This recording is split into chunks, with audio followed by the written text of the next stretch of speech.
Mr. Speaker, the government remains committed to ensuring that the safety of all citizens and holding perpetrators of violence accountable.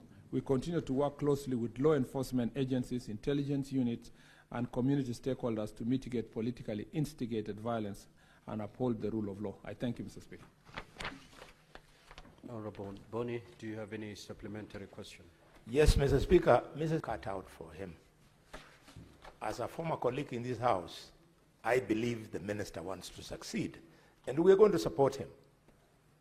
But, Mr. Speaker, these instances took place, Minister, as far back as 2023, and you're telling us you're still investigating a case where the financer hires school buses, recruits goons, they are carried in these school buses to a function, the goons start the violence, videos are taken, they are arrested, and the financer secures their release.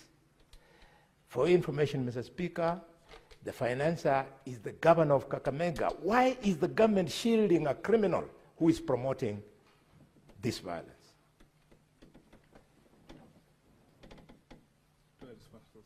Honorable Series.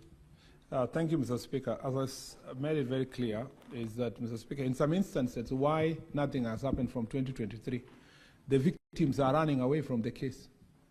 You know, a member of parliament, for example, like Honorable Salasia, is refusing. And you know, it's not because he doesn't know the law. He is running away from coming to record a statement. So the DCI cannot again arrest the victim so that they can cooperate, so that we can investigate the people. So, Mr. Speaker, there are challenges here. Sometimes, Mr. Speaker, political leaders think that they are weak if they pursue a case to its conclusion, because they think that if they go to a dock and or a witness stand, Mr. Speaker, and they are now narrating how they were beaten, they think that their constituents will consider them a weak person. So sometimes they drop these cases, and so, Mr. Speaker, there's very little we can do. However, I agree with Honorable Boli Khalwale that our work is cut out, and it's unfortunate that leaders who we expect to assist us to de-escalate acts of violence are the ones who are organizing, Mr. Speaker, their goons and the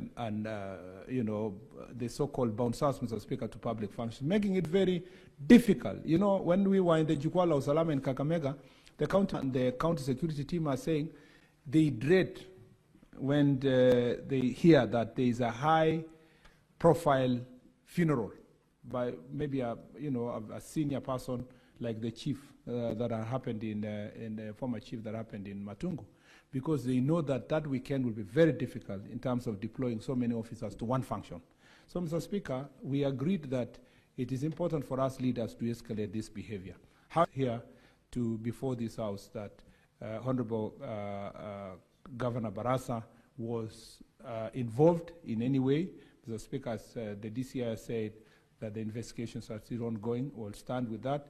And Mr. Speaker, you know, you must take it, when Honorable Boni Khalwale mentions the name of his own governor, you must take it with a pinch of salt, Mr. Speaker, because just like his governor, Honorable Boni Khalwale is also fighting to be a governor in Kakamega. So we take his statement with a pinch of salt. Thank you, Mr. Speaker.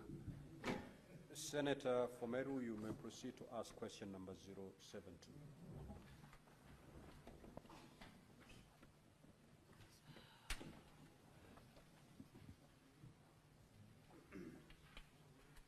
Thank you, Honorable Speaker. I ask Amir to ask question number 072 to the Cabinet Secretary for Interior and the National Administration. Mr. Speaker, number A